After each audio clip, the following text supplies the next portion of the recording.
Asal modified je, tukar fuel pump. Tukar fuel pump je, modified. Perlu ke tukar benda ni?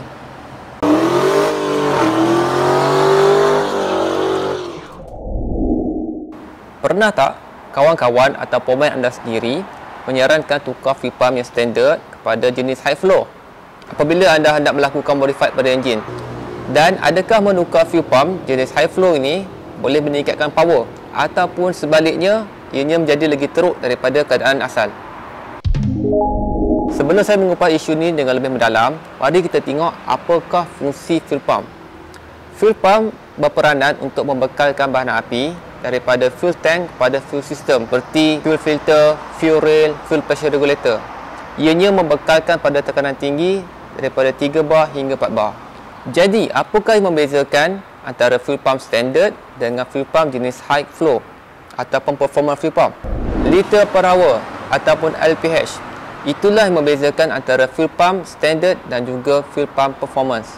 Seperti di tangan saya ini adalah fuel pump daripada kereta Mira, yang mana rating LPH-nya adalah sekitar 80.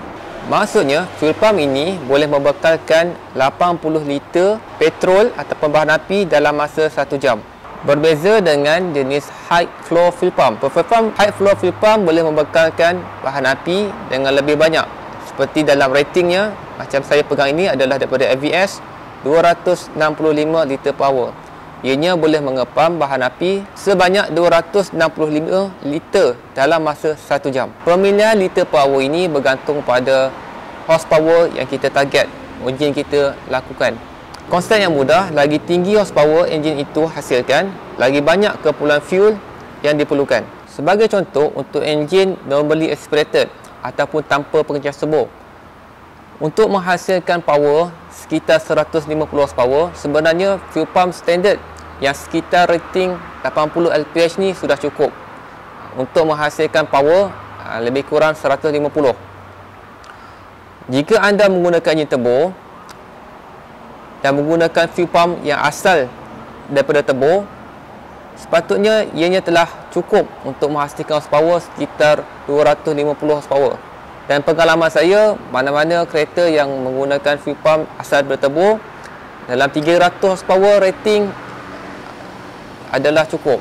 Yang mana jika kita tengok daripada spek asal original OEM daripada enjin turbo, dia punya LPH sekitar 160 hingga 200 LPH. Jika anda mahu upgrade enjin turbo sehingga 500 horsepower, fuel pump 265 LPH ini adalah untuk anda, kerana ianya dalam rating boleh menampung horsepower sehingga 500 horsepower. Sebenarnya ada banyak nombor LPH yang dihasilkan. Ianya bergantung pada berapakah target horsepower yang anda mahukan enjin itu hasil. Jadi anda perlu pilih LPH yang betul sesuai dengan target horsepower. Apabila anda gunakan fuel pump jenis high flow, pastikan anda ganti wayar asal ke fuel pump pada saiz yang lebih besar. Dan gantikan sekali wayar yang ada dalam tank, kerana original wayar ni adalah kecil. Jadi bila anda guna pump yang lebih besar, dia akan draw lebih banyak M.